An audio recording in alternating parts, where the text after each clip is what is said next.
ఫేస్బుక్లో వాట్సాప్లో దేవుని వాక్యం విన్న అందరికీ యేసు ప్రభు పేరట వందనాలు. ఈరోజు చాలా వేదనతోని యేసయ్య వాక్యం చెప్పడానికి నేను కూర్చున్నాను. నా ఆత్మీయ కుమారుడైన పద్మచరణ మహనందియ గారు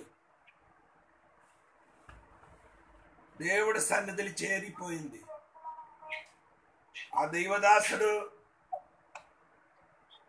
దాదాపు 25 సంవత్సరములు దేవుని పరిచర్య చేశారు. ఆ దైవదాసునికి నా తోడుగా సేవ చేయడానికి దేవుడు సహాయం చేశారు. పద్మచరణం పాస్టర్ గారు ఆయనకి రక్షలేకి నడిపించడానికి ఉన్న భాగ్యం నాకు ఇచ్చారు. బాప్టిజం చేయడానికి దేవుడు సహాయం చేశారు.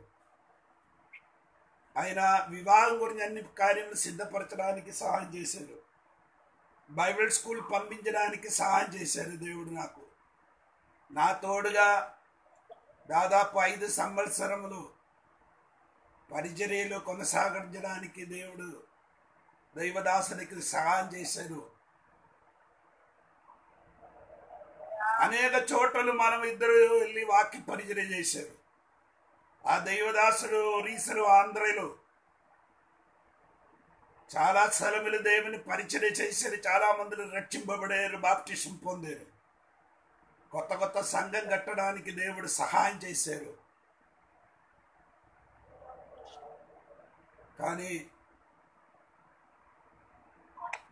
లక్షవారము సాయంత్రం 4 గంటలకి పద్మచరణ మహానంది గారు నా ఆత్మీయ కుమారుడు దేవుడి సన్నిధిని చేరిపోయింది. అది నన్ను నా హృదయములకి బాగా తగిలింది. అది మా ఇంటిలో ఉన్న వారికి చాలా వేదన అనుభవించారు. మీరు అందరూ ఆయన భార్య ఒక పాప ఉంది, ఆయన గురించి ప్రార్థన చేయండి. ప్రార్థన చేయడం మాత్రం కాదు, మీరు ఏదైనా సహాయం చేయడానికి ఇష్టం ఉంది అది కూడా చెయ్యొచ్చు. ఈ భూమిలో మన బ్రతుకిన దినము దేవుని కొరకు బ్రతకండి.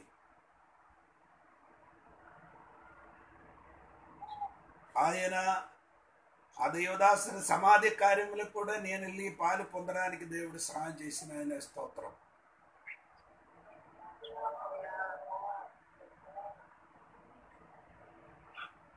దేవుడు విడలారా, ఆ దైవదాసుడి కుటుంబం గురించి మీరు ప్రత్యేకంగా ప్రార్థన చేయండి, మర్చిపోకూడండి. నా వ్యక్తిగత ప్రార్థనలో ఆ కుటుంబం గురించి నేను ప్రార్థన చేసి వచ్చిందండి. ఇది పొగడడానికి నేను చెప్పలేదండి. అదే దైవదాసుడి గురించి దాని కుటుంబం గురించి ప్రార్థన చేయడానికి బాధ్యత మనకుంది. దాన్ని బట్టి మీరందరూ ఆ దైవదాసుని కుటుంబం గురించి ప్రార్థన చేయండి. 1 మినిట్ మనం అందరూ కన్ను మూసుకొని పద్మచరణం గారు ఆ పాస్టర్మ గురించి ఆ పాప గురించి మనం అందరం కన్ను మూసుకొని ప్రార్థన చేస్తాం. మీ మనసు కలవరపడండి. ఆ కుటుంబం మీదకి దేవుడు ఓదార్పు మేలు కలిగినట్టుగా ప్రార్థన చేస్తాం. పరిశుద్ధమైన తండ్రి, నీకు వందనాలు. నీ దాసుడు నా ఆత్మీయ కుమారుడు అయిన పద్మచరణ మహనంది గారు లక్షవారము దేవుడు సన్నిధి చేరిపోయింది. నా స్తోత్రం దేవా. ఆ పాస్టర్మ గురించి ప్రత్యేక ప్రార్థన చేసుకున్నాం, పాప గురించి ప్రార్థన చేసుకున్నానికి ఓదార్చండి. ఆ కుటుంబములు మేలు కలిగి చేయమయ్యా. ఇప్పుడు అనాథలుగా నిలబడిన ఆ కుటుంబములు దేవుడు దీవించండి. ఆయనకి నివసించడానికి ఒక ఇల్లు కూడా లేదయ్యా. ఆ కుటుంబములకి దేవుడు అన్ని సహాయం చేసిన స్తోత్రం. ఆ కుటుంబం విస్తరింపబడిన స్తోత్రం. మనమందరూ కలిసి, సంఘ బిడ్డలందరూ కలిసి ఆ కుటుంబం గురించి, తల్లి ఆ పాస్టర్మ గురించి, పాప గురించి, తండ్రి కుమారుడు పరిశుద్ధ నామములు ఆశీర్వదించి ప్రార్థన చేస్తున్నాం.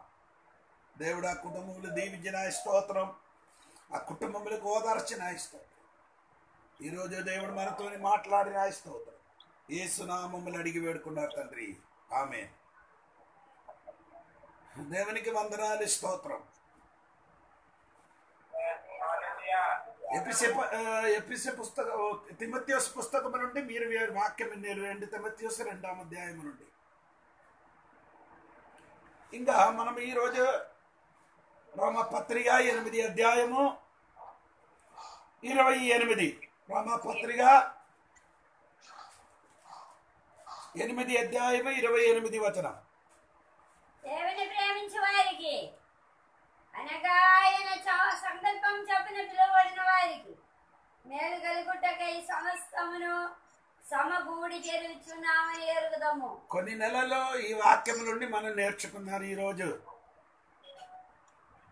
ఒక మాట కూడా చెప్పి ఈ 28 వాక్యం నుండి ఉన్న కొన్ని ఆత్మీయ విషయములు నేను ముగిస్తే, కానీ 29, 30 వాక్యంలో వచ్చిన వారములు చెప్పడానికి సిద్ధపరిచి ఉన్నాం. ఇక్కడ రాయబడిన ఏంటంటే, దేవుడు ప్రేమించిన వారికి, అనగా ఆయన సంకల్పం చొప్పున పిలువబడిన వారికి మేలు కలుగుటకై సమస్తమును సమకూడి జరుగుతున్నది. మేలు కలుగుటకి సమస్తము సమకూర్చి జరుగుతున్నారట. మనకు జీవితంలో మేలు కలుగడకే సమస్తము సమకూర్చి జరుగుతున్నది. ఇప్పుడు మన జీవితంలో జరిగిన అన్ని మనకు మేలు కలుగడకే. కానీ మనము అది మనకు తెలియదు. అంటే మేలు కలుగుతున్నారంట అంటే ఇప్పుడు కలిగిన సమస్త సమస్యలు ఎరకలు ఒక మేలు మన కోసం వస్తున్నా. దాని గురించి మీరు దేవునికి చెప్పండి, యేసయ్యా నాకు ఇప్పుడు కలిగినదన్నీ సమకూర్చి మేలు కలుగుతున్నారని చెప్పండి. చాలా మందిని కలగండి, నమ్మకం రాలేదు. ఇప్పుడు కూడా చాలా మంది విశ్వాసులకి ఇప్పుడు కూడా అటువంటి నమ్మకం రాలేదు. ఈరోజు నమ్మకం రావాలి. అన్ని మేలు కలిగడకే, దేవుని బిడ్డలకి అన్ని మేలు కలిగడకే జరుగుతున్నది. ఎవరు ప్రైజ్లాడు గట్టిగా చెప్పలేదు. ఏమో నాకు తెలియదు, నా మాట సరమైన లేదని.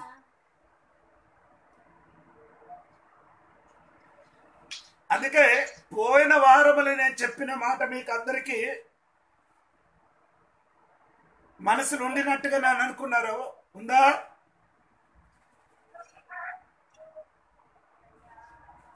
పోయిన వారములు ఎవరి గురించి చెప్పారు?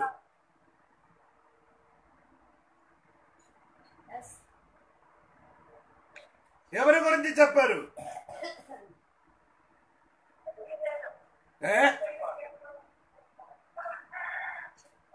ఎవరు చెప్పలేదే?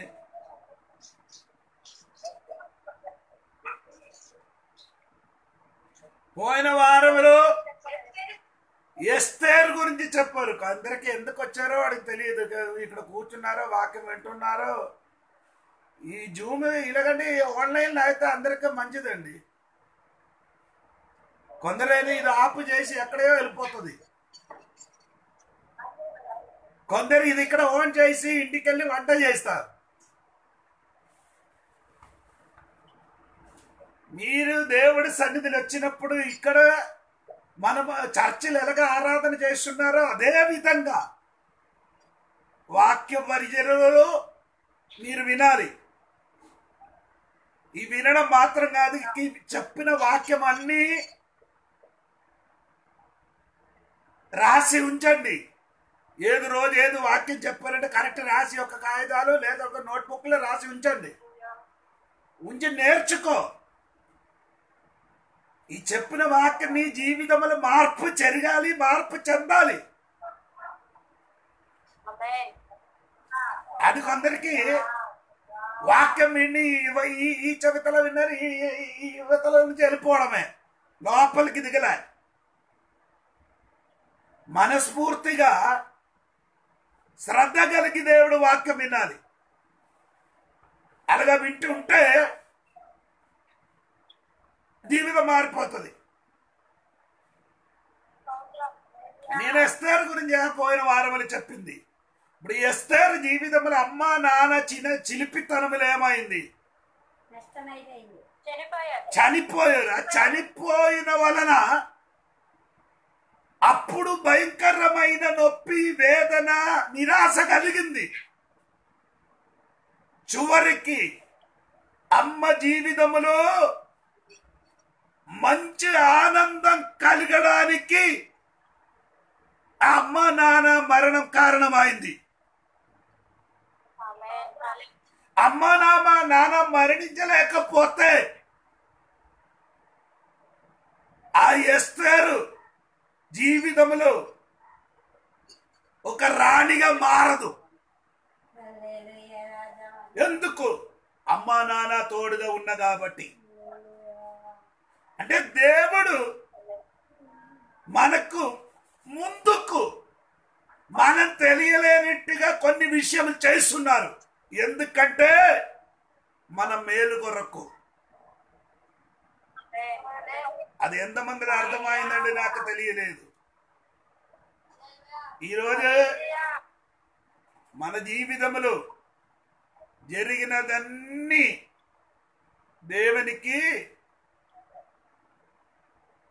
దేవుడు మనకి మేలు చేయడానికి. స్తోత్రం.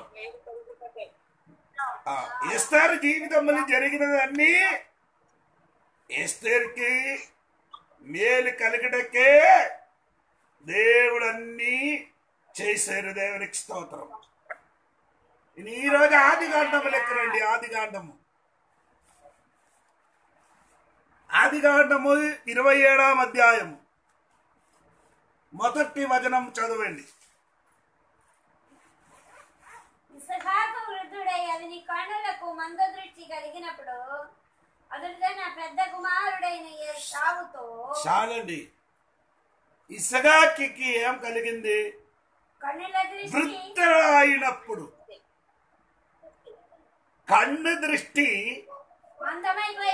మందమైపోయింది అని దేవుడు వాక్యం మనం చదివింది. ఇది మేల కీడ? ఎలాగా?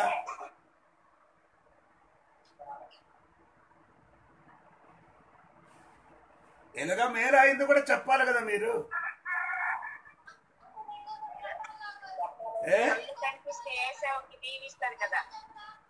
ఆదికాండము 27వ అధ్యాయము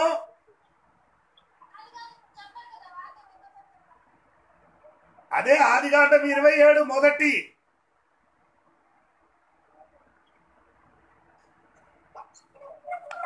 ఆదికాండము 27వ అధ్యాయము మొదటి వచనము. ఇస్సాకు వృద్ధుడైన అతని కన్నులకు మందదృష్టి కలిగినప్పుడు. అంటే ఇస్సాకు వృద్ధుడైనప్పుడు ఆయన కన్ను దృష్టి మందమైపోయిందంటే కన్ను దృష్టి పోయిందట. బాగా చూడలేకపోతున్నారు. స్తోత్రం. ఇప్పుడు చాలా మంది క్రైస్తవుడు జీవితం కూడా అలాగా అయిపోయిందండి.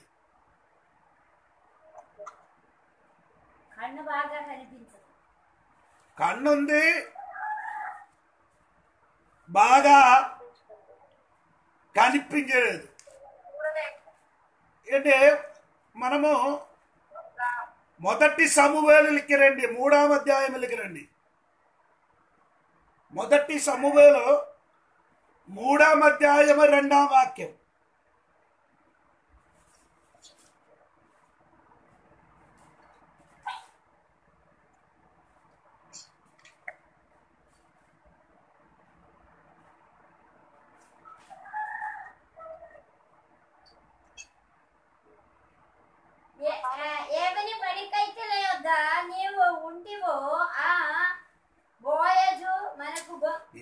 വായിക്കുന്നത് എൻ്റെ അമ്മ വെറുതെ ഇരുന്നിട്ട് ഉറക്കം തൂങ്ങി. ఆ కాలమందు ఆ అంధదృష్టి కలిగినందుకు అతడు చూడలేక తన స్థలమందు పండుకొని ఉండగాను.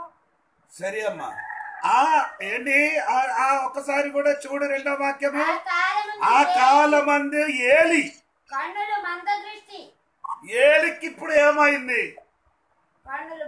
మందదృష్టి అయింది. చాలా మంది విశ్వాసి జీవితంలో కూడా ఇప్పుడు కూడా మందదృష్టి అయింది. ఈ మందదృష్టి అవడం వలన దేవుడు ఇతనికి చెప్పిన వాక్యం కూడా చూడండి. 2వ అధ్యాయం 33వ వాక్యం చూడండి. నా బలిపీఠమునొద్ద ఎవడును ఉండకుండా నేనందరిని నశింపజేయగా విడిచువాడను గనుక అది నీ కన్నులకు క్షీణించుటకును నీవు. దేవుడు చెప్పుతున్నారంటే నీ కన్నులకి క్షీణించిపోతా, కన్ను కనిపించదు. ఎందుకనగా అంటే ఈ తన కుమారులు చెయ్యన పనికి తండ్రి ఏం చేయలేదు, గదింపలేరు. 2వ అధ్యాయము 15వ వాక్యం చూడండి. ఇదియుగాక వారు కొవ్వును దహింపక మునుపు యాజకుని పనివాడు వచ్చి బలి పశువు వధించు వారితో యాజకునికి వంటించుటకై మాంసమేమో. అంటే బలిపీఠములు బలి అర్పించడానికి తీసుకొని వెళ్ళిన వస్తు బలిపీఠం మీద ఉంచినది. అది దేవునికి అర్పించిన వస్తువు. అది అంటే దేవునికి అర్పించిన మునివే ఏలి కుమారులు వచ్చి అడు పనివారికి పంపించి బలిపీఠము నుండి మాంసం తీసుకొని వెళ్ళిపోతున్నాం. ఇంకా లేవి కుమారుడు చేసిన అంటే ఏలి కుమారుడు చేసిన పని ఇంకా కిందకు ఉందండి. అవన్నీ చదివించి వినిపించడానికి నేను ఇష్టపడలేదు. అది 22వ వాక్యములు ఉంది. ఆ పిల్లలు మోసకరమైన పని చేసినప్పుడు ఏలి ఏం చేయలేదు. 3వ అధ్యాయములకు రండి. 3వ అధ్యాయములు 12-13 వాక్యం చూడండి.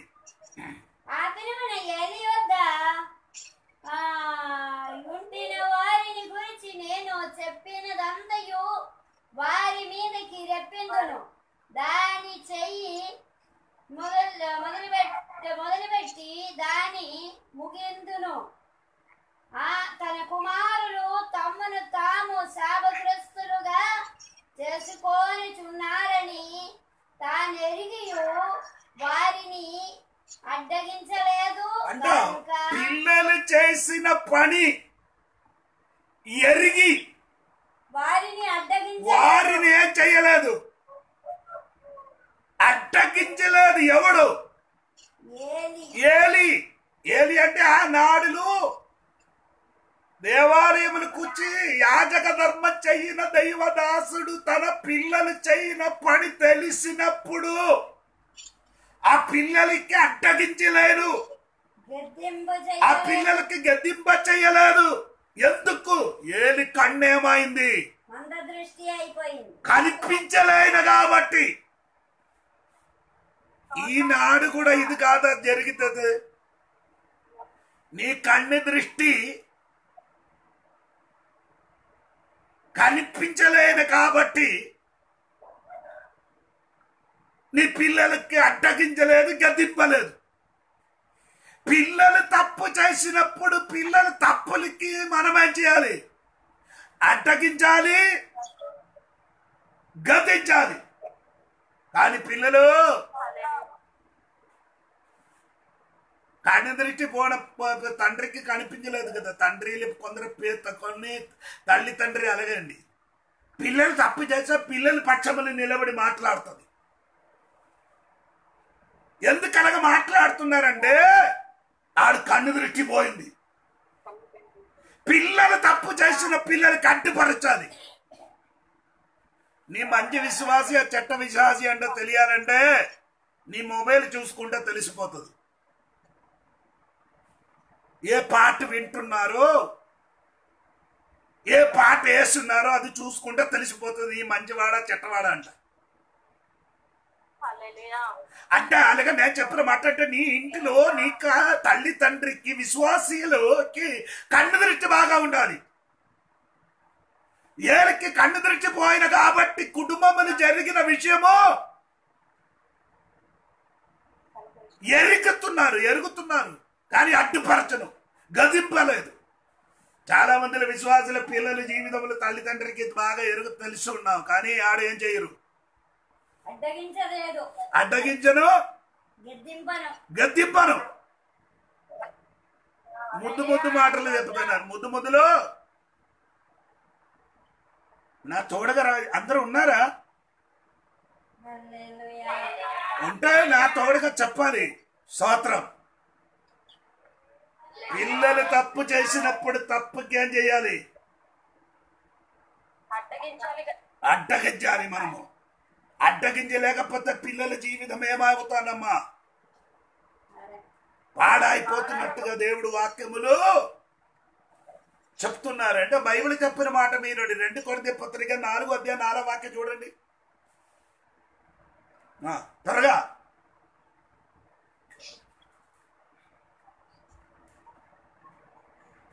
నీ చెప్పలేకపోతే నేను చెప్తాను. ఇప్పుడు చదవలేకపోతే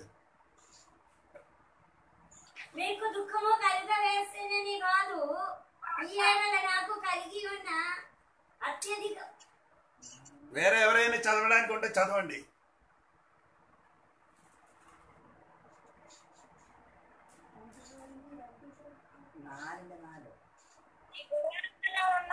మనము భారము మోసుకొని మూలుగుతున్నాము. ఇది ఇది ఇది తీసివేయబడినని కాదని. అది కాదమ్మా, దేవుని స్వరూపి అయి ఉన్న క్రీస్తు మహిమను కనుపరచు సువార్త ప్రకాశము వారికి ప్రకాశింపకుండి నిమిత్తము ఈ యుగ సంబంధమైన దేవత అవిశ్వాసులైన వారి మనోనేత్రములకు గుడ్డిదనము కలుగజేయును. నీ కన్ను కూడా సాతాను ఇప్పుడు ఏం చేసుకున్నారు? రుడ్డితనం చేస్తున్నారు. 2 కొరింథీ పత్రిక 4:4 నేను చెప్పింది. ఈ విన్నవాడు కునిగి కూర్చుంటే అది సరిగా వినరు. సరి అయిన రీతిగా మనసు ఇక్కడ ఉంటే మాత్రం అర్థం అవుతుంది.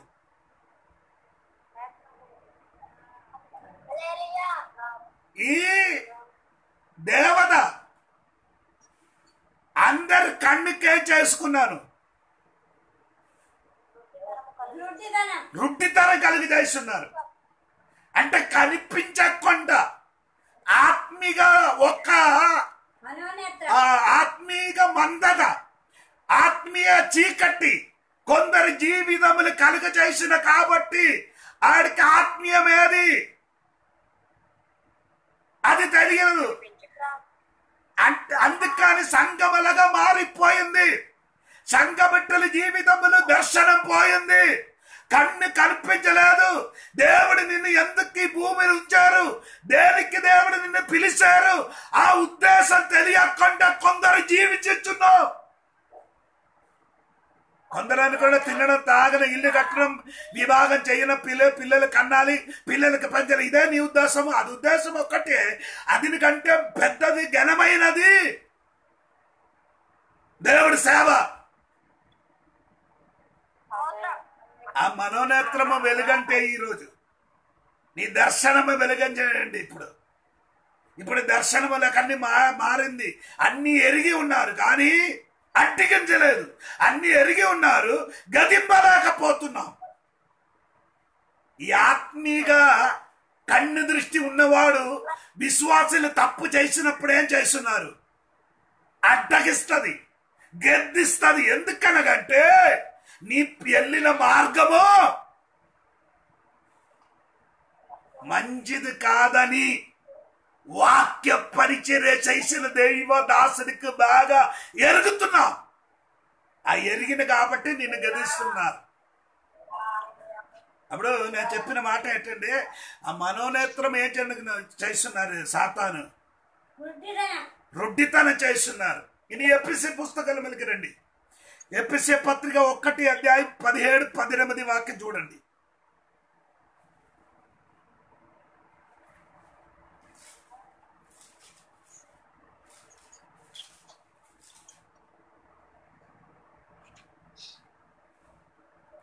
మరియు మీ మనోనేత్రములు వెలిగింపబడినందున రెండో పౌలు గారికి ఎప్పసోస్తులున్న సంఘ బిడ్డల గురించి ప్రార్థన చేస్తున్న దేవా, మీ మనోనేత్రములు నీ మనోనేత్రం వెలిగింపబడాలి.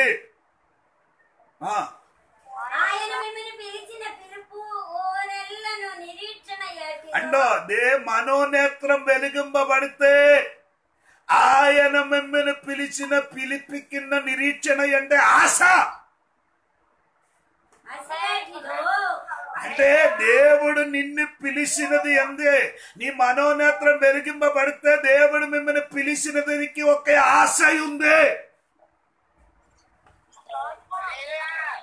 కొందరికి ఇప్పుడు దేవుడు పిలిచినది ఎందుకంటే తెలియలేదు. నాకు బాగా తెలుసు దేవుడు నన్ను పిలిచినది ఒక ఆశ కలిగి ఉన్నది. అది తెలియాలంటే మీ మనోనేత్రం ఏం చేయాలి? వెలిగింపబడాలి. గట్టిగా చప్పుడు కొట్టి దేవుని స్తోత్రం చెప్పండి.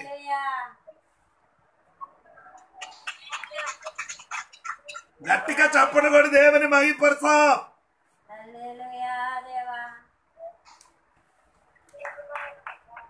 నేను చెప్పిన ఏంటంటే నీకు వినబడుతున్నారా? నేనే పినండి, నీవేంటంటే ఏదో తిండికి కూర్చున్నట్టుగా చప్పట్లు కొట్టి దేవుని మహిమపరచాలని చెప్తే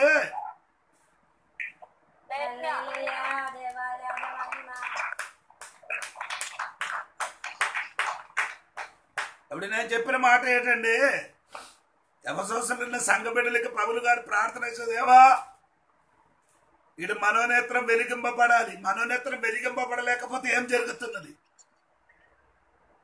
కీర్తనాలు 13 వాక్యం.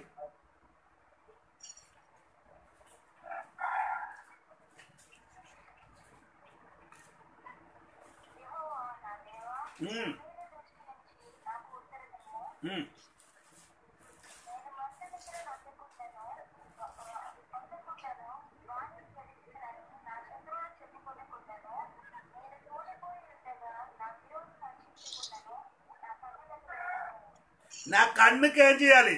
నా మీద దృష్టి ఉంచి నా కన్ను ఏం చేయాలి? వెలిగింపబడలేకపోతే ఏం జరుగుతుంది?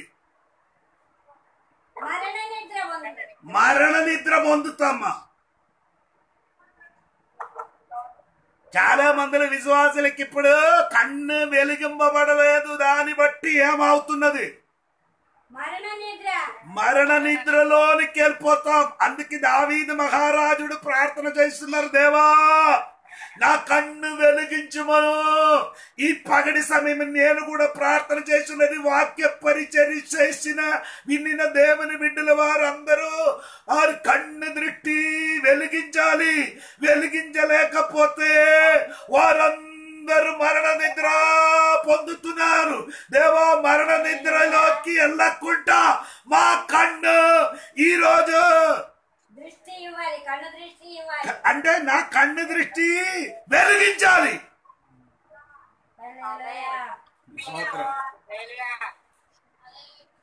చాలా మంది విశ్వాసులు కన్ను దృష్టి వెలిగించలే. ఏంటి కన్ను? లోటు కన్ను దృష్టి కనిపించినట్టుగా. లోటు కన్ను దృష్టి ఎలాగ ఉందంటే తెలుసా? వెలుపు చూపు వలన నడిచిన విశ్వాసి ఎలాగ నడుచున్నారండి? అది ఎలాగ ఉందండి? ఆ వాక్యం చదువుతుకుంటే కదా మీకు అర్థమవుతుంది. ఎక్కడ ఉందదు? ఎక్కడ ఉంది ఆ వాక్యం?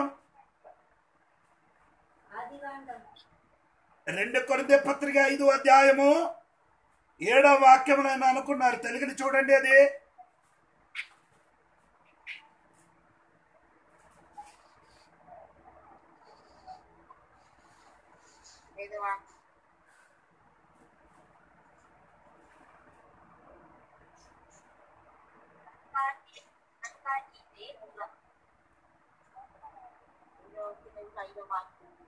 2 కొరింథీ పత్రిక 5:7. ఎవరైనా ఒకసారి చదివి వినిపించమ్మా. కనుక మీ దేహములో నివసించుచున్నంత కాలము ప్రభువునకు దూరముగా ఉన్నామని ఎరిగి ఉండియు ఎల్లప్పుడూ ధైర్యము గల వారమై ఉన్నాము. అక్కడ వెలిచూపు వలన నడిచి ఉన్నారంటే 6వ వాక్యమా? 6వ వాక్యములో వెలిచూపు వలన కాక విశ్వాసము వలె 6వ వాక్యం. కొందరు ఇప్పుడు ఎలాగా నడుస్తున్నారు? వెలిచూపు వలన కాక వెలుచూపు వలన నడిచి ఉన్నారండి. లోటు కూడా వెలుచూపు వలన ఎక్కడికి వెళ్ళిపోయారు? సోదోమిలికి వెళ్ళారు. ఎక్కడికి వెళ్ళిందండి? సోదోమిలికి వెళ్ళి ఆడి చూపు చూచినప్పుడు చాలా అందంగా కనిపించినట్టుగా దేవుడు వాక్యంలో రాయబడి ఉంది. అదే ఎలాగ ఉందంట మీరు చూడండి. ఆయన చెప్పిన మాట ఆదికాండము 13వ అధ్యాయము 10 వచనం మీరు చూడండి. అప్పుడు ఆయన చూపు, ఆడి నడక, ఆడ వెళ్ళిన చోట నీకు బాగా తెలుసు.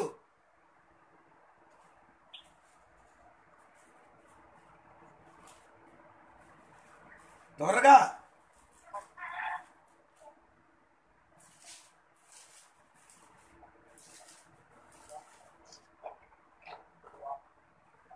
లోతు తన కన్నులెత్తి యోర్దాను ప్రాంతం అంతటిని చూచాను. యెహోవా సొదొమ గొమొర్రా అను పట్టణములను నాశనము చెయ్యక మునుపు సోయూరునకు వచ్చి వరకు అదంతా యెహోవా తోటం వలె ఐగుప్త దేశము వలె నీళ్లు పారు దేశమై ఉండను. ఆయనకి అలాగే కనిపిస్తారు. ఎవరికి? లోతు కన్నెత్తి చూసినప్పుడు దేవుని తోట వలన కనిపించారు. ఎక్కడ? దేవుడు ఆ దేశం గురించి ఏం చెప్పుతున్నారు? ఆదికాండం 18:20 వాక్యం చూడండి. ఆదికాండం 18:20 వాక్యం చూడండి.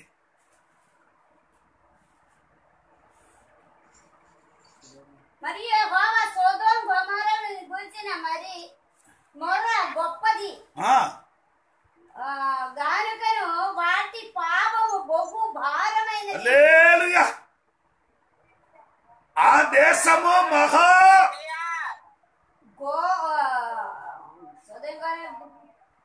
మొర్ర గొప్పది గానుక వాటి పాపము బహు భారమైనది. బహు భారం కలిగిన దేశం పాపం. ఆ దేశములకి లోటు గాని చూసినప్పుడు దేవుడు తోట వలన అతనికి కనిపించారండి.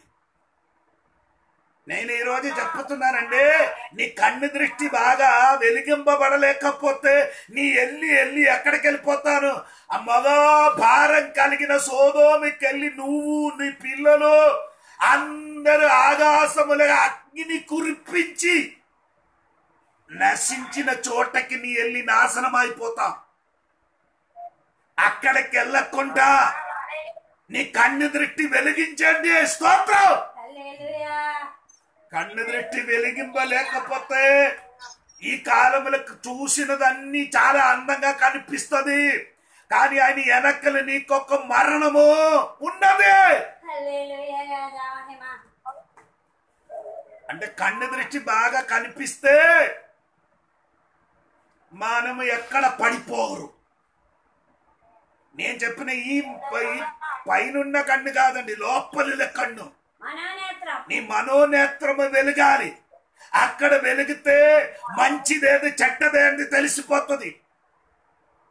ఆదాము అవ్వకి అవ్వగారికి ఏమో చేయలేదంటే బయటిల కన్ను తెలిసి ఉన్నారు కానీ లోపల కన్ను వెలిగింపబడలేదు. కాబట్టి సాతాను చెప్పిన మాయోపదేశములు పడి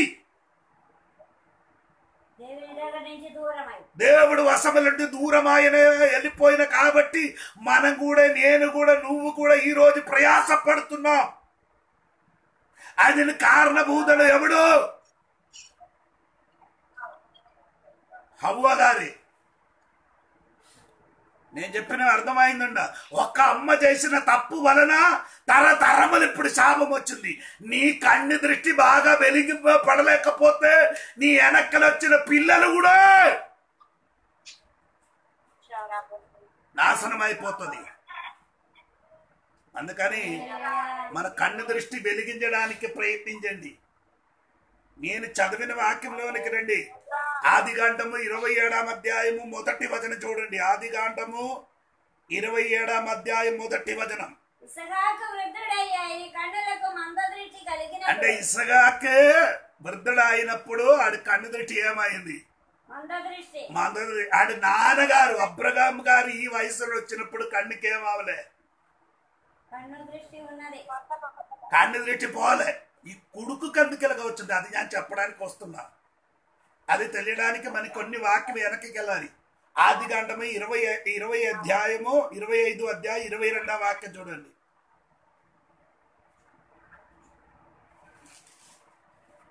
ఆదికాండం 25:22 వాక్యం. ఆమె గర్భముతో శిశువు ఒకరితో ఒకడు పెరుగులాడిది కనుక ఆమె ఇలాగైతే నేను బ్రతుకుట ఎందుకని అనుకొని ఈ విషయం అయితే యెహోవాను అడుగ వెళ్ళాను. అంటే చూడండి, ఇక్కడ నాకు చదివిన వాక్యం బాగా నచ్చింది. అంటే రెబెక్కా కడుపులు 2 కవల పిల్లలు. ఆ పిల్లలు పెనుగులాడుతున్నారు. ఎక్కడ? గర్భములో పెనుగులాడినప్పుడు తల్లి ఏం చేసుకున్నారు? అదే అమ్మ చెప్పిన మాట ఏంటి? 22వ వాక్యం ఏం చెప్పారు? మీరు విన్నారా వాక్యం?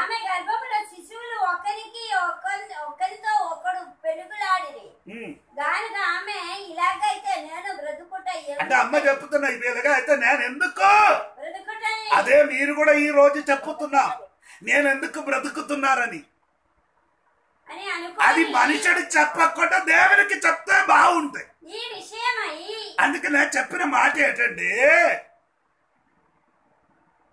20 సంవత్సరాల పిల్లలు లేనప్పుడు భయంకర దుఃఖం రెబెక్కకి. 20 సంవత్సరాల తర్వాత 2 కవల పిల్లలు వచ్చినప్పుడు ఇంకా ఎక్కువ దుఃఖం. హలో, పిల్లలు లేనప్పుడు పిల్లలు లేదని దుఃఖము. పిల్లలు అయిన తర్వాత పిల్లల గురించి దుఃఖపడుతున్నారు. అలో వినండి, పిల్లల గురించి దుఃఖపడుతున్నారు. కొందరు వినే విశ్వాసాలు ఇప్పుడు అదే అండి. పిల్లలు లేనప్పుడు పిల్లల కోసం ఏడుశారు, పిల్లలు పుట్టిన తర్వాత పిల్లల కోసం ఏడుస్తున్నారు.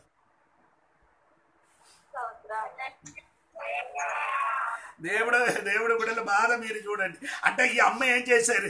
నేను ఎందుకు బ్రతుకుతున్నారని దేవునికి అడుగుతానండి. నీ ఎందుకు బ్రతుకుతున్నాను దేవునికి అడుగు, మనుషులకి చెప్పకుండా. నీ బ్రతుకు దేనికంటే దేవునికి అడుగుండి. అడిగితే చాలా బాగుందండి. అడిగిన వాడికి విడుదలుంది. ఇక్కడ రెబెక్కకి జరిగిన అన్ని సమస్యలకి కారణం ఎక్కడ అని దేవునికి అడుగుతున్నది. యెహోవాకి అడగండి అంటే అడగడానికి వెళ్ళండి, ప్రార్థన చేయడానికి వెళ్ళారంట. మరి అంటే మన బైబిల్లో ఇలాగ ఒక మాట ఉందండి, మీరు అది కూడా చదవండి. ఆ లూకోసు వార్త 18 అదే 7-8 వాక్యం ఒక్కసారి కూడా చదవండి. ఈ లూకోసు వార్త 18 అధ్యాయం 7-8 వచనం కూడా చదవండి. 18:7-8.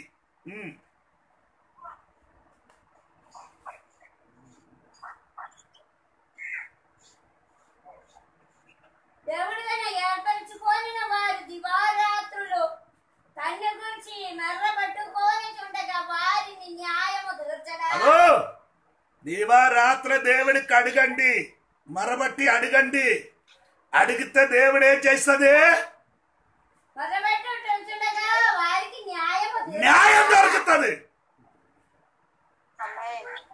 దివారాత్రి దేవుడి సన్నిధిలో కన్నీరు కాచి ప్రార్థన చేసుకుంటే న్యాయం.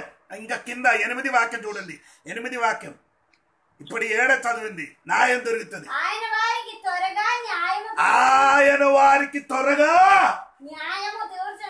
ఆయన న్యాయం తీర్చను. వారి విషయమే ఆయన దీర్ఘశాంతము చూపుచున్నాడని మీతో చెప్పుచున్నాను. స్తోత్రం. ఈ రోజు దివారాత్రి దేవుడి సన్నిధిలో కన్నీరు కాచి ప్రార్థన చేసిన దేవుడి బిడ్డలు ఎవరైనా ఉంటే ఈ వాక్య పరిచయం విన్న దేవుని బిడ్డలకి ఒక్క మాట దేవుడు పరిశుద్ధాన్ని దేవుడు చెప్పుతున్నారు. దేవుడిని మాట ఆలగించి న్యాయం తీరుస్తుంది. అది నీకు దాని మీదకి స్తోత్రం కలిగిన గాక. హల్లెలూయా. దేవుడి సన్నిధిలో మొరబట్టిన దేవుడి బిడ్డలు దేవుడి సన్నిధి ప్రార్థనలోను దేవుడి సన్నిధిలో ప్రార్థన చేసి దివారాత్రము దేవుడి ముఖ దర్శనం కోసము వెతుక్కిన దేవుడి బిడ్డలు ఈ రోజు నిరాశ పడకూడండి. నీకు న్యాయం దొరకబోతున్నాం. న్యాయవంతుడు కదా ఈ దేవుడు. నీకు న్యాయం చేయడానికి ఈ పగడి సమయం నీ దగ్గరికి దిగి వస్తా. హల్లెలూయా. ఆమేన్, ఆమేన్, ఆమేన్, ఆమేన్, ఆమేన్. గట్టిగా చెప్పలేదు ప్రైతులో. దేవునికి స్తోత్రం కలిగిన గాక. నీ మార్కోసు వార్త చూడండి. మార్కోసు వార్తలు కూడా దీనికి సంబంధించి ఒక వాక్యం ఉంది. మార్కోసు వార్త 6:22 వాక్యం చూడండి.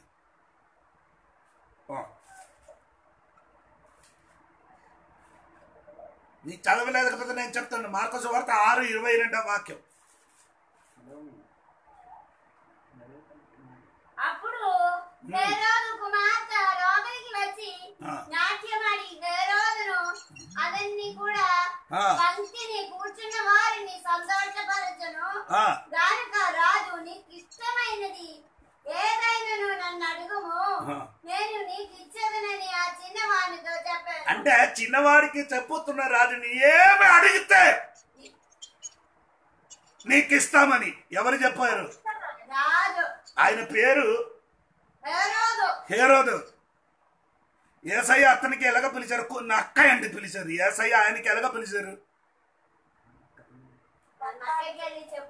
నక్కకెళ్ళి చెప్పుమని చెప్పారు. ఆయనకి చదివించి వినిపించే సమయం కుదరలేదు. అంటే నక్క స్వభావం అటువంటి స్వభావం ఉండేవాడు. ఆ దుష్టుడైన హేరోదవ గారి తన చిన్నవారికి ఆ చిన్న పాప ఏమి అడిగితే ఇష్టమని చెప్పుతుండే మన నీతివంతుడైన దేవుడు తన బిడ్డలు అడిగినది ఏమి అడిగితే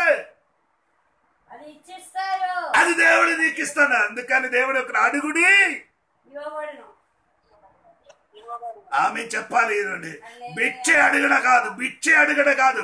మనమే బిచ్చే అడిగిన వాడు కాదు. మన దేవుని కుమారుడు, మన తండ్రి అయిన దేవుడు. అంటే కొడుకు తన తండ్రికి అడగడానికి ఉన్న హక్కు ఉంది. నీ రోజు అడగండి. నీకు అడిగితే అడిగినది దేవుడు ఇస్తా. ఒక దుష్టుడైన రాజుడు తన కుమార్తె అడిగినప్పుడు అన్ని ఇవ్వడానికి రెడీ అయితే పరలోకములు ఆకాశ భూమి సృష్టించిన నా దేవుడు నీ దేవుడు నీ అడిగినదన్నీ తిరిగి నీ చేతికే ఇచ్చిస్తాను. గట్టిగా దేవునికి స్తోత్రం చెప్పండి. స్తోత్రం. ఎఫెసీ పుస్తకంలో ఒక మాట ఉందండి. ఏమండి? 3వ అధ్యాయం 20వ వాక్యం 20-21 వాక్యం మీకు తెలుసు కదా. ఊహించని కంటే అడుగు వాటి కంటే ఉంజు వాటి కంటేను అత్యధికముగా. చదవండి మీరు ఒకసారి ఆ వాక్యం. అడుగు వాటి కంటేను ఊహించిన వాటి కంటేను అత్యధికముగా చేయు శక్తి. హల్లెలూయా.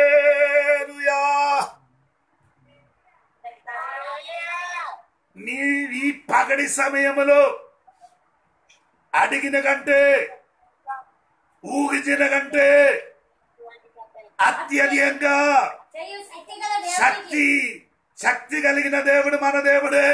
ఈ రోజు నీ ఊహించిన కంటే నీ ఊహ దానికంటే మిగిలిగా నీ అడిగిన కంటే ఎక్కువ దేవుడు మనకు ఇవ్వడానికి శక్తి కలిగిన దేవుడు. స్తోత్రం. ఇని నే విషయంలోనికి వస్తున్నారండి. విషయం ఇని ఆదికాండములకి రావాలి. ఆదికాండము 25వ అధ్యాయము 23వ వాక్యం.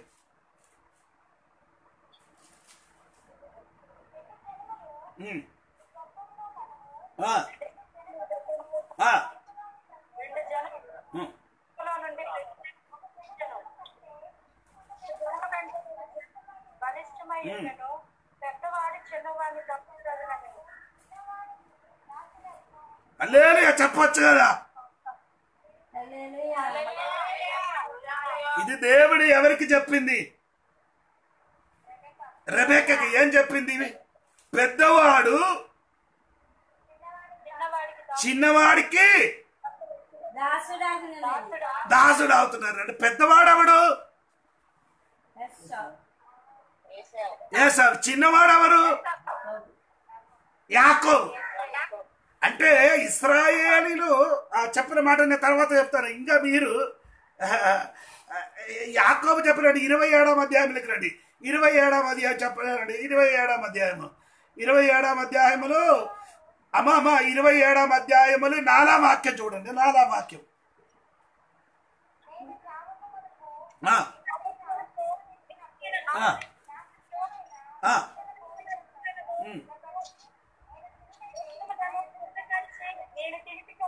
ఇది ఎవరికి చెప్పుతున్నారు ఈ మాట?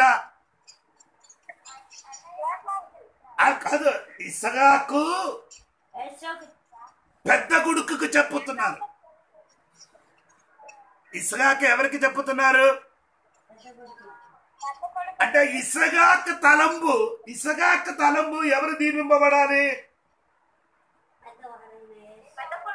పెద్ద కొడుకు. దేవుడి తలంబు చిన్నవాడు. అలాగే చిన్న కొడుకు దీవింపబడాలంటే ఏం చేయాలి?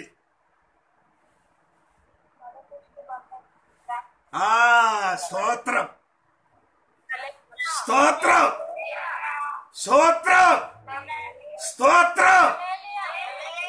ఇశ్రాయేలులో దేవుని వాక్యానుసారంగా పెద్ద కొడుకుకి తల్లి తండ్రి ఆస్తులు 200గా ఆయనకి ఇవ్వాలి.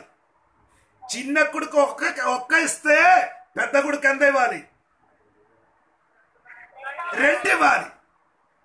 అదే వాక్యం ఉంది. అలాగే అయితే దేవుడు రెబెక్కకి చెప్పింది, అమ్మా పెద్దడు చిన్నడికి దాసుడుగా మారుతుంది అంటే చిన్నడు అయిన యాకోబు గారు దీపింపబడతానని దేవుడు అమ్మకి చెప్పింది. అమ్మ ఎవరు? రెబెక్కకి చెప్పింది. ఇస్సాకే చెప్పుతున్నారు పెద్ద కొడుకు కాదు దీవింపబడాలి. స్తోత్రం. అలాగా అయితే ఎనగ దీవింపబడుతుంది? నాన్నకి కన్నుండే ఇసగ గారికి కన్నుంటే ఎవరు దీపింపబడుతుంది? పెద్ద కొడుకైనా ఏసా గారు దీపింపబడుతుంది. అందుకే దేవుడు వాక్యాన్ని చెప్పమంటే నీ మర్చిపోకూడదమ్మా. బైబిల్లో ద్వితీయోపదేశ కాండం రాయబడి ఉందంటే పెద్ద కొడుకుకి అన్నిటికీ రెట్టింపు ఇవ్వాలి. ఆ వాక్యం మారకూడదు. 1. 2 దేవుడు రెబెక్కకి చెప్పిన మాట ఏం చేయకూడదు? మారకూడదు. 3 నాన్న పెద్ద కొడుకుని ఆశీర్వపడాలి, అది మారకూడదు. ఇది ఏం చెయ్యాలి? ఇది నాకు పరిష్కారం కావాలి కదా. చిన్న కొడుకు దీపింపబడాలి కదా. దీపింపబడాలని దేవుని ఆ తలంపు ఉంది కాబట్టి దేవుడు ఏం చేశారు? ఇస్సాకుకి కన్ను దృష్టి పోయింది. ఆ కన్ను దృష్టి పోగట చెయ్యిన వ్యక్తి ఎవరు? దేవుడే. ఇస్సాకుకి కన్ను పోగలేకపోతే యాకోబు దీపింపబడను. కన్నుంటే ఏసావు ఆశీర్వాదపడుతుంది.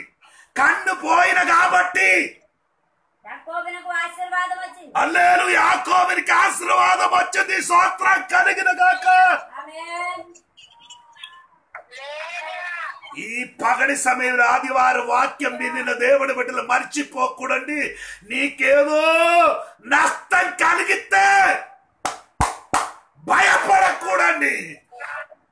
ఆ నష్టం కలిగిన దేనికంటే తెలుసా? నీ మీదకి ఏదో ఒక ఆశీర్వాదం రావాలని.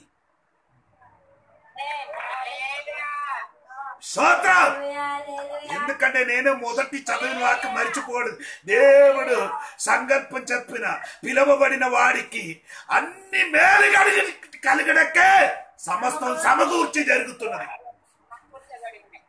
అంటే ఇస్సాకు కన్ను పోవడానికి కారణం ఏంటంటే చిన్న కొడుకు ఏం చేయాలి? ఆశ్రయింపబడడానికి దేవుడు మునుపేం చేశారు? నాన్నగారి కన్ను గుడ్డితనం చేశారు. అప్పుడు నాన్నగారు అడుగుతున్న, దేవా ఇంత సంవత్సరం వరకు నిన్ను పాటలు పాడి నిన్ను ఆరాధించి నేను మాత్రం తప్పు చేయకుండా నిన్ను సేవించారు, నీ మాట నా విన్నారు. అక్కడికి వెళ్ళమని మిశ్రమికి వెళ్ళమని చెప్పినప్పుడు నేను వెళ్ళలేదు, ఇక్కడ ఉండుమని చెప్పినప్పుడు ఎక్కడ ఉండారు, ఇక్కడ విత్తనం వేసడానికి చెప్పింది నేను వేసారు, నాకు అన్ని మేలు కలిగింది. ఇప్పుడు ఇక్కడ నీ బావి తొక్కుమని చెప్పని నా తొక్కరు నీళ్ళిచ్చింది. కానీ ఇప్పుడు నా జీవితములు కన్ను పోగడానికున్నా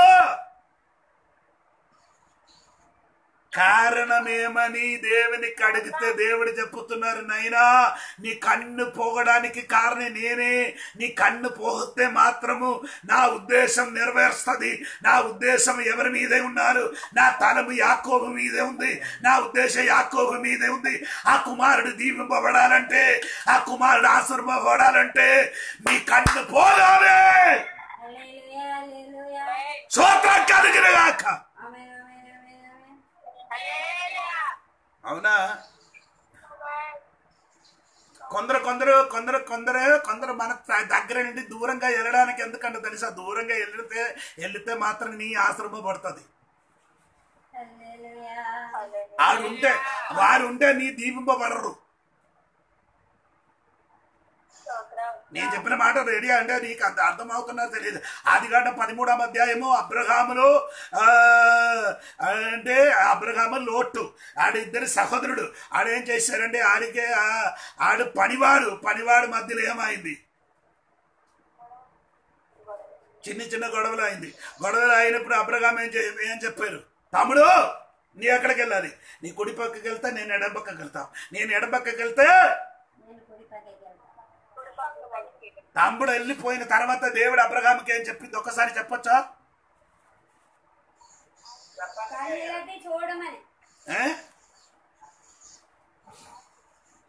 ఆశ్రమపడుతుంది. అది కరెక్ట్, ఆశ్రమపడిందండి. ఆయనకి చెప్పిన మాట దేవుడు అప్పుడు ఆయనకి ఏం చెప్పారంటే, మీరు వినండి 13వ అధ్యాయంలోకి వినండి. 13వ అధ్యాయంలోకి వచ్చినప్పుడు దేవుడు అబ్రహాముకి చెప్పిన మాట 14 వాక్యం చదవండి వెంటనే.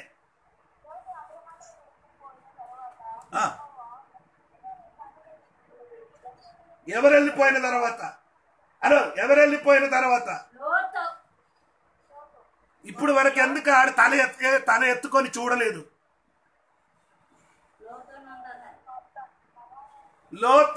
లోతు ఉన్నంతకాలం వాడు తల లోతు పోవాలి. నీ జీవితంలో ఎవరో అయినా విడిచిపెట్టి వెళ్ళిపోవాలి. అప్పుడే నీ తలతో ఎత్తుకొని ఆ దేవుడు దీపింపబడిన దేశం చూడగలుగుతున్నారు. ఈరోజు దేవుడు వాక్యములు విన్న మాట మర్చిపోకూడండి. నీకు కలిగిన కొందరు నేను విడిచిపెట్టి వెళ్ళిపోయారు. కొందరు నేను విడిచిపెట్టి వెళ్ళిపోతే అది నీకు మేలు రావడానికి. స్తోత్రం. మర్చిపోకూడదు. ఇన్ని చెప్పను అంటే ఇసగాకు కన్ను పోయింది, యాకోబుకు దీపింపబడడానికి. నీ కాలు ఇరిగింది, భయపడకుండా ఒక మేలు వస్తున్నా. నీకు ఒక రోగం వచ్చింది, అది నీకు మేలు రావడానికి. నిన్ను కొందరు విడిచిపెట్టి వెళ్ళిపోయింది, అది మేలు కలగడానికి. నీ ఇంటిలో ఒక మరణం జరిగింది, అది మేలు కలగడానికి. నీ ఇంటిలో కొన్ని నాశనం కలిగింది, అది మేలు కలగడానికి. ఇప్పుడు నీ అపమానములు కలుగుతున్నారు, అది మేలు కలగడానికి. దేవునికి స్తోత్రం కలుగును గాక.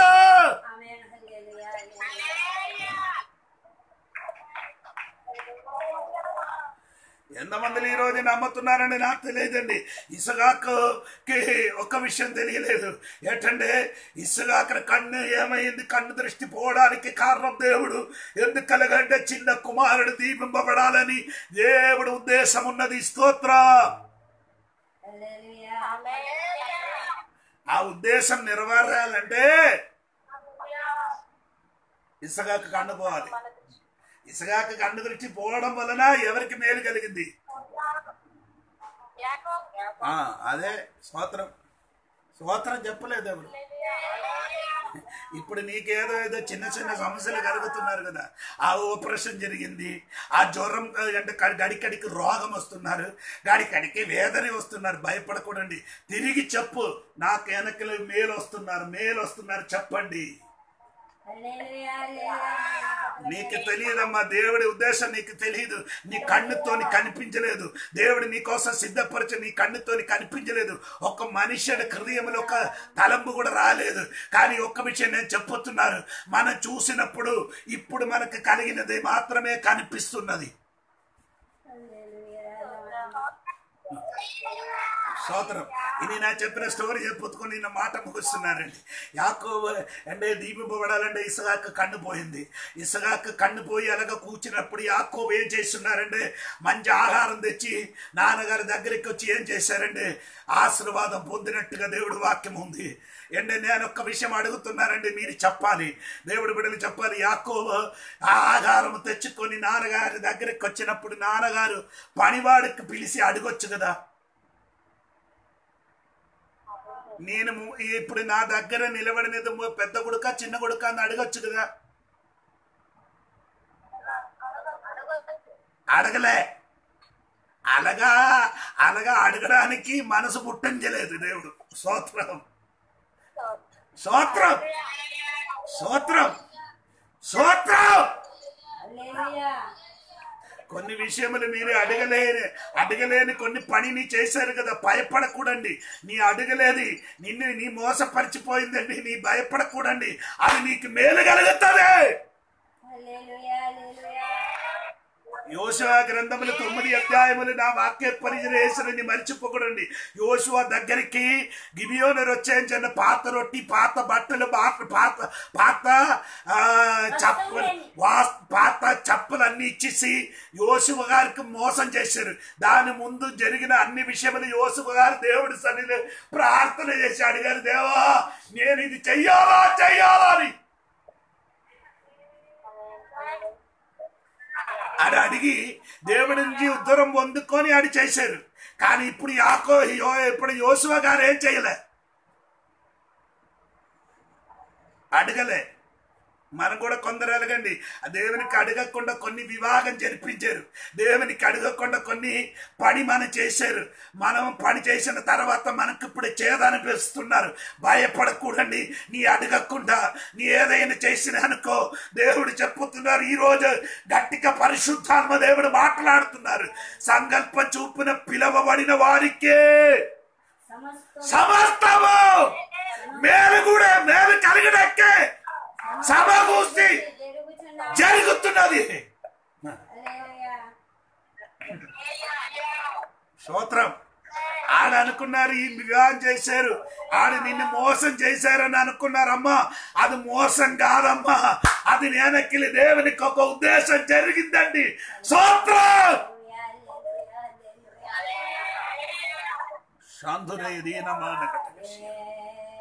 అందుకని నేను చెప్పిన మాట ఈరోజు క్రైస్తవ జీవితంలో జరిగినదన్నీ మేలు కలుగుడక్కే. దేవుని బిడ్డలకి జరిగిన ప్రతి విషయములు మేలు కలుగుడక్కే జరుగుతున్నది. కొందరు అనుకున్నారు నాన్న చనిపోయిందని, నాన్న చనిపోయింది అని నీ బాధపడుతున్నారు. కాదు, నాన్న చనిపోయిన వలన నీకు మేలు. నీ భర్త నేను ఉద్దేశాన్ని అనుకున్నారు, అది నీకు మేలు. నీ కన్ను బాగా కనిపించలేదు, అది నీకు మేలు. ఆ రోగం నీకొక మేలు. ఆ ఆపరేషన్ నీకొక మేలు. నీ ఇంటిలో సమస్య నీకొక మేలు. నీ కొడుకు నీకు విరోధంగా నిలబడదు, అదొక మేలు. నీ సంఘములు ఉన్నవాడు నీకు ఎదురుగా మారడం, అది నీకొక మేలు. సంఘ బిడ్డలు నిన్ను విడిచిపట్టి వెళ్ళిపోవడం, అది మేలు. దేవునికి స్తోత్రము. అందరి సమక్షంలో నీ తల కిందకి అయిపోయింది, అది మేలు.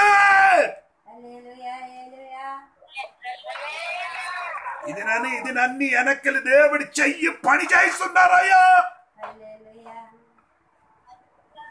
అందుకని ఈరోజు భయపడకూడండి. మనకు కలిగినదన్నీ మేలే, మనకు కలిగినన్ని మేలే. ఎర్ర సముద్రం నినకు మేలే. ఎందుకంటే ఎర్ర సముద్రములు అంటే ఫరవోను సైన్యములు ఏం చేయాలి, ముడిగి చచ్చిపోగాలి, అది నీకు మేలే. స్తోత్రం. యోర్దాను నీకు మేలే. దేవునికి స్తోత్రము. ఈరోజు నేను చెప్పిన మాట మరిచిపోకూడండి. యోర్దాను కానీ ఎర్ర సముద్రములు కానీ నిన్ను మోసపరిచిన కానీ నిన్ను అవమానపరిచిన కానీ నీకు నష్టం కలిగిన కానీ నీకు నాన్నగారు చచ్చిపోయిన గాని నీకు భర్త నిన్ను ఒగిసి వెళ్ళిపోయిన గాని నీ పిల్లలు చనిపోయిన గాని పిల్లలకు ఎదురుగా పిల్లలు ఎదురుగా మారిపోయిన గాని భయపడకూడదయ్యా. అన్ని మేలు కలుగడక్కే. సమకూర్చి జరుగుతుంది, సమకూర్చి జరుగుతుంది, సమకూర్చి జరుగుతుంది. స్తోత్రం. హల్లెలూయా రాజమహిమ. ఎంతమంది ఈరోజు ఈ వాక్యం వినిన వాడికి ఎంతమందిలో నమ్మకం వచ్చిందంటే నాకు తెలియదండి. సమస్తం మేలు కలగడట్టి, సమస్తం మేలే, కీడు కాదండి. ఈరోజు గట్టిగా నీ దేవుని ముఖం చూసుకొని చెప్పు, దేవో నాకు ఈ జరిగిన దాన్ని మేలని చెప్పడానికి ఎంతమందిలో దమ్ముంది? నేను కూడా చెప్పుతున్నారు, నాకు కలిగినది మేలే, నాకు జరిగినది మేలే, నాకు కలిగిన వేదన మేలే, నాకు కలిగిన రోగం మేలే. అలాగా ఈ రోజు చెప్పడానికి ఎంతమందిలో సిద్ధంగా ఉండాలి? గట్టిగా చెప్పు, నాకు దేవుడు అన్ని. ఓ దేవునికి స్తోత్రం కలిగిన గాక. భయపడకుండా నేను మాట ముగిస్తున్నానండి. దేవుని బిడ్డలారా, ఈ కొన్ని దినములు కొన్ని నెల మనం ఇదే మాట వినుకొని ముందుకెళ్ళారు. నీ విశ్వాసములు పెరగాలి, నీ విశ్వాసములు ఆత్మీయంగా బలపడాలి. దేవునికి స్తోత్రం కలిగిన గాక.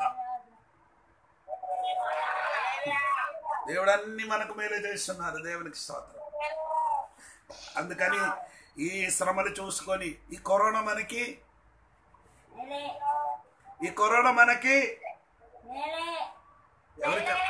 ఎవరు చెప్పలేదు, కరోనా మనకి కరోనా మేలే అని చెప్పలేదు అండి. శ్రీలేద మేలు అని చెప్పలేదు. కరోనా రాలేకపోతే శ్రీలేద ఇలాగ కూర్చి వాక్యం వినరు.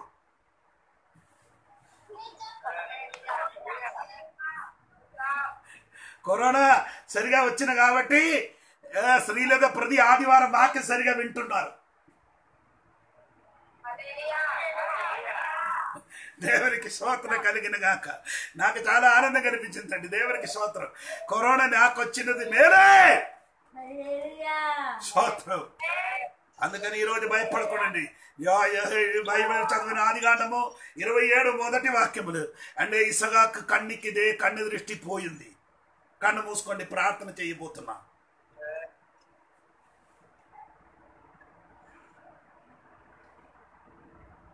నీ ఇంటిలో, నీ కుటుంబములు, నీ వ్యక్తిగత జీవితములు, నీ పిల్లల మీదకి ఏదో ఒక మేలు రావాలని దేవుడు కోరుకున్నాను.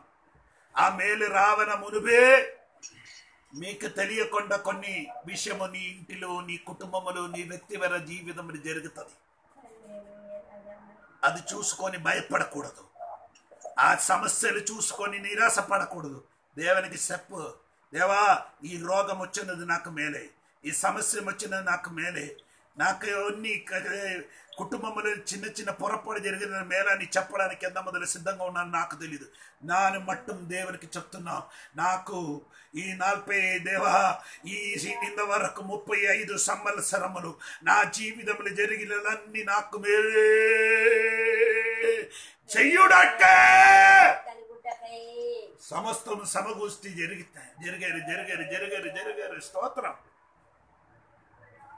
స్తోత్రం కలిగిన.